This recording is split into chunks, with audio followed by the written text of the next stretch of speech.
Hey, this is Kevin again, and this is the Regio Escritto Italiano. So the Italian Royal Army. I don't know if I pronounced that right or not, but I'm not quite sure. With their elite Bergaglieri, their Corpo di Armata Motorizzato, the armored corps that came into North Africa, and basically, it. Really was an untrained force that arrived in northern Africa at the time, but they learned pretty quickly. The Italian artillery was really very elite, courageous. They were skillful. I really enjoyed painting this army. Don't know if I did it 100% correct. But I tried. The figures are from Flames of War. That's where they come from. And is it Battlefront? I think that's a Battlefront miniatures. I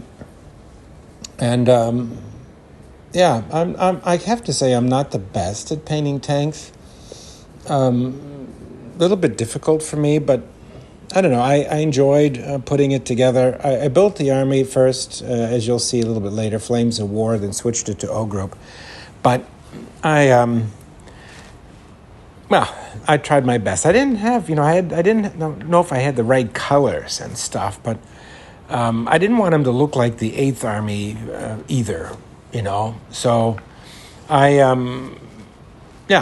tried. I think they look pretty good, and I think they put up a good fight on the battlefield. I'm going to try them out here with my friend John and Wes here pretty soon, but they participated in pretty much all of the North African campaign, and I think that they're going to be a lot of fun to play with, especially maybe with even some German allies or some of the rest. But I kind of prefer a little bit of the earlier wars, maybe fighting against the Aussies.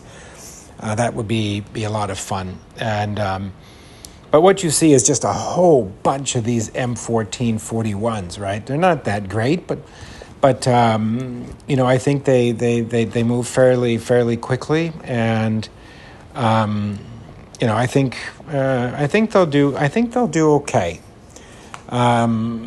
We'll see. Maybe I'll make a report on how badly I play with them. So anyway, but I really enjoyed painting them up, and I don't know if I got the camo right on it, but hey, it is what it is. And I really enjoyed. I really like these AB-41s. That's their armored car. Kind of in the spearhead. It's very fast. It's got a 20 mil gun.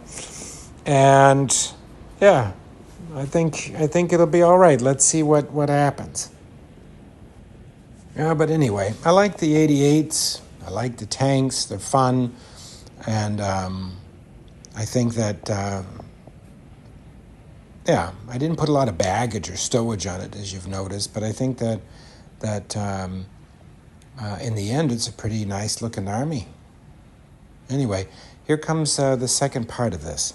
All right, so here is my Desert Italian force that I just finished a couple weeks ago before I left on vacation.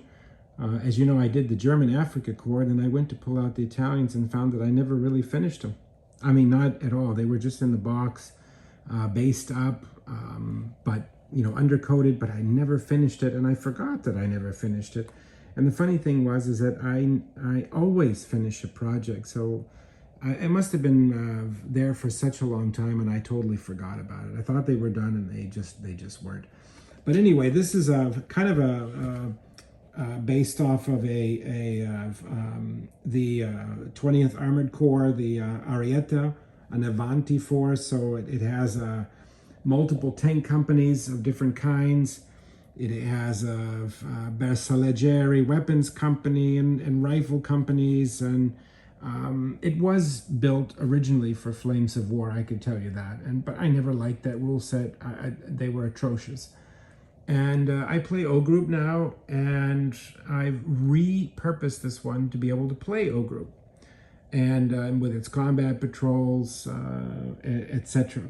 And you, of course, it's too much to play O group. So you just take a few things out, like you can pull out the armored car platoons, the AB-41s, or light tank platoons, L6s. You can use howitzers and observation posts. It's got some 90 mil Lancia wagons. These right there, those are really, really cool that you can use for that.